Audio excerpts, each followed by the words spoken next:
dengan dinamika tugas semakin kompleks. Pembinaan mental spiritual yang dilaksanakan seperti inilah yang menjadi fondasi agar kita tetap kuat, berintegritas, dan selalu berada pada jalan yang diridhoi oleh Allah Subhanahu wa Ta'ala.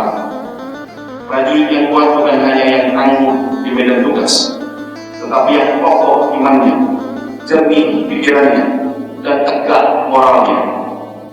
Semua agama mengajarkan bahwa kekuatan sejati bukan hanya terletak pada kemampuan fisik atau kecanggihan alutsista, tetapi juga pada keteguhan hati, keikhlasan niat, dan kebeningan jiwa seorang prajurit yang memadukan profesionalisme dengan ketakwaan yang akan menjadi penjaga bangsa yang bukan hanya kuat tetapi juga amanah dan berakhlak tentunya. Para hadirin yang saya hormati, melalui kegiatan Kausri ini, marilah kita jadikan momentum ini untuk memperbaiki kualitas diri, baik dalam ibadah maupun dalam menjalankan tugas pengabdian kita kepada negara yang kita cintai ini.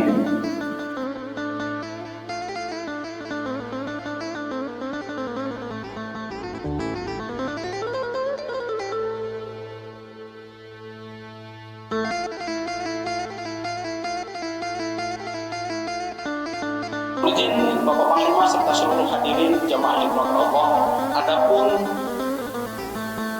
tema, biasanya kami menyampaikan tema khutbah, tapi ini karena kita Kausri. Tema Kausri kami adalah sholat khauf. Mohon izin, mohon ditampilkan slide-nya, mohon izin. Sholat khauf atau sholat dalam keadaan berperang.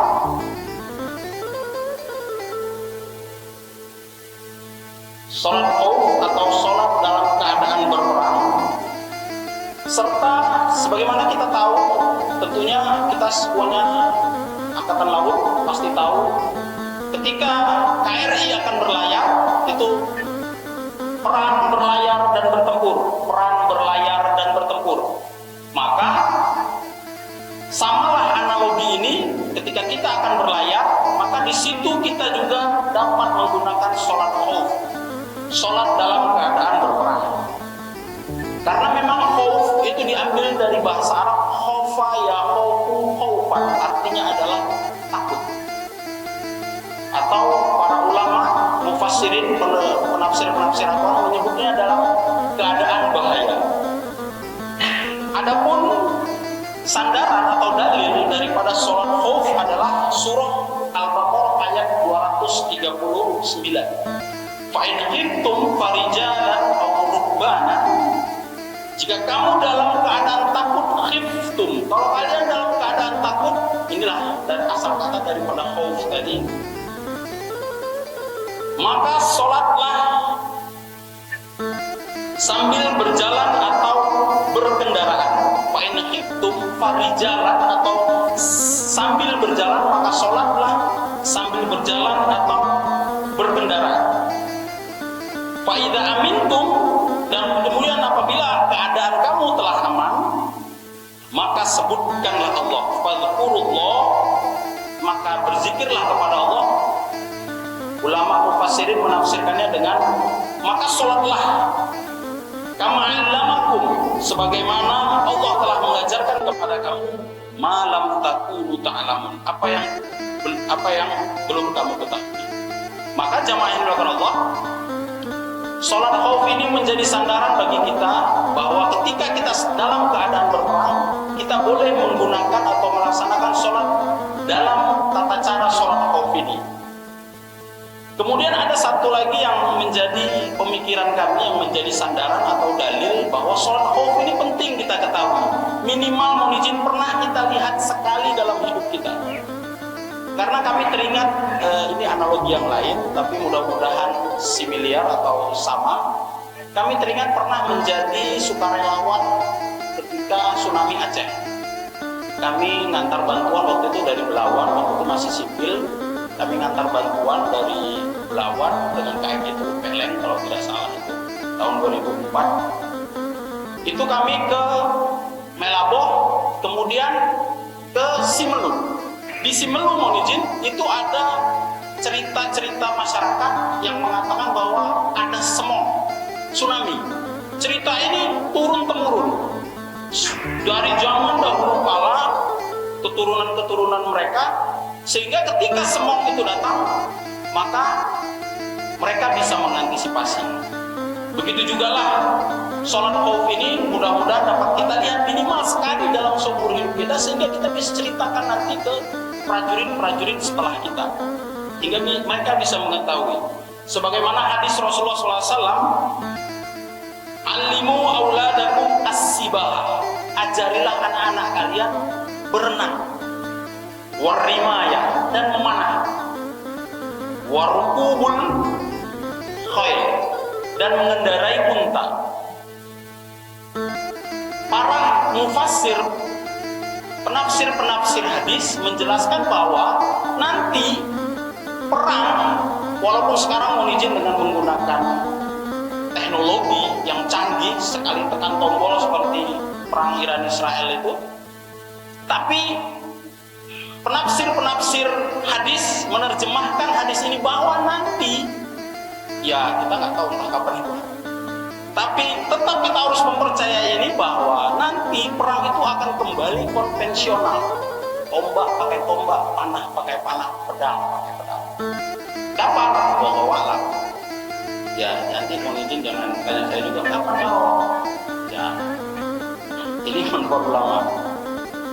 Maka kita harus mengetahui model sholat yang seperti ini sehingga kita bisa mengajarkan kepada generasi-generasi selanjutnya.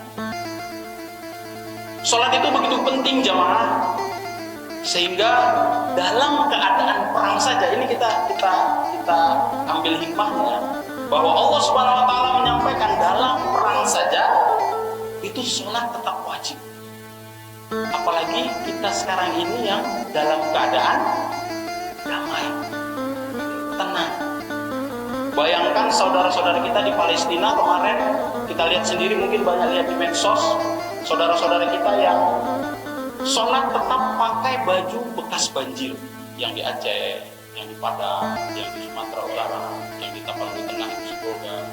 Itu tetap sholat walaupun bajunya berlepotan lumpur. Apalagi kita saat ini yang bajunya bersih, rapi, wangi. Begitu pentingnya arah kiblat itu. Jadi, kalaupun musuh dari arah belakang, arah kiblatnya tetap kita sholat itu menghadap kiblat. Kira-kira contohnya adalah seperti ini, mohon izin. Silakan. Ini kami tadi mohon izin melatih. Jadi prajurit kita mohon izin tidak hanya kita, tapi musuhnya ada di belakang. Silakan. Ini masih rakaat pertama. Ya, jangan lama kali, kami nunggu ini. Nah, baca surah Yasin pula kita nungguin semua. Nah, yang rakaat diulangi, yang soft kedua ini mengarah ke musuh. Dia standby, melihat pergerakan musuh.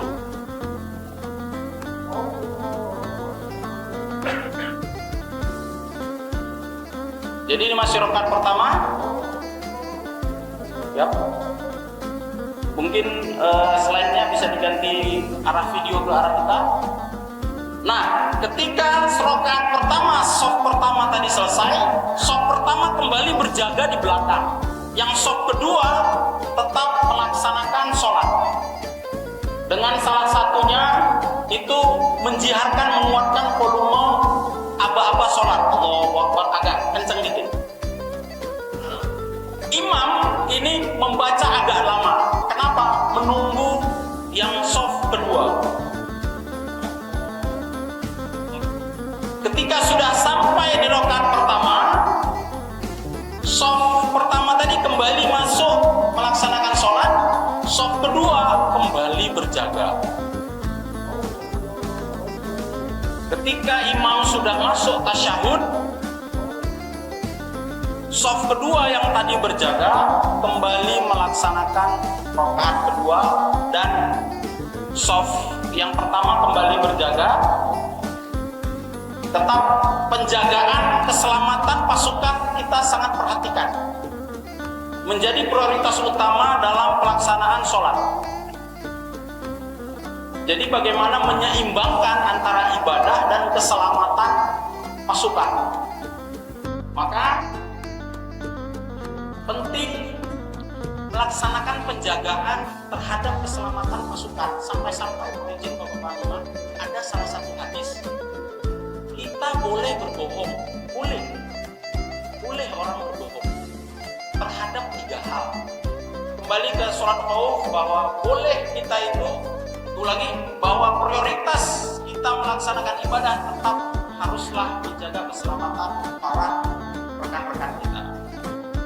Kemudian mudah-mudahan nanti sholat khauf tadi bisa dipraktekkan, dilihat kembali, dipelajari sehingga nanti kita bisa suatu saat.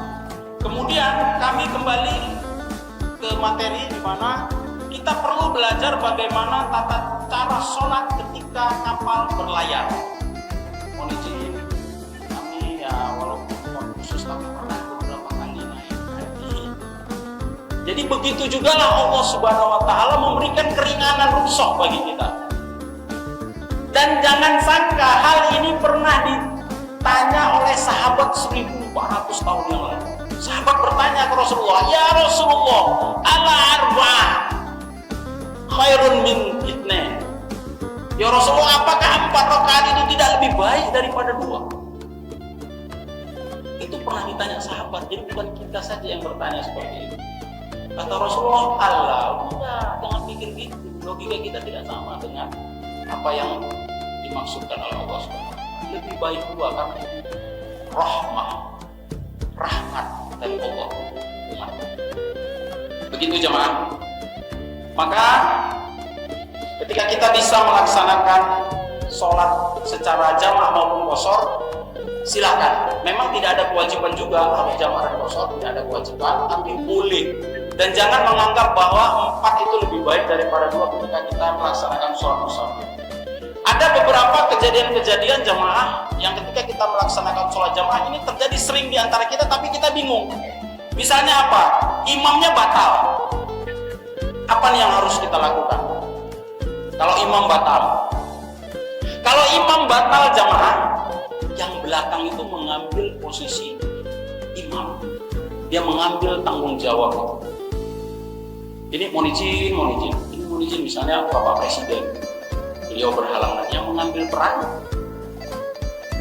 Wapres. Mohon izin Bapak Panglima berhalangan, yang mengambil peran Bapak KS. Nggak mungkin tiba-tiba kasih bismillah Bapak itu wassalam mobil itu berdaya. Jadi peran-peran ini harus kita perhatikan. Jadi ketika imam batal, yang belakangnya maju otomatis. Jangan dari ujung kanan atau ujung kiri tiba-tiba udah maju dia. Karena ada yang belakangnya itu mengambil peran, saya maju langsung. Seperti itu.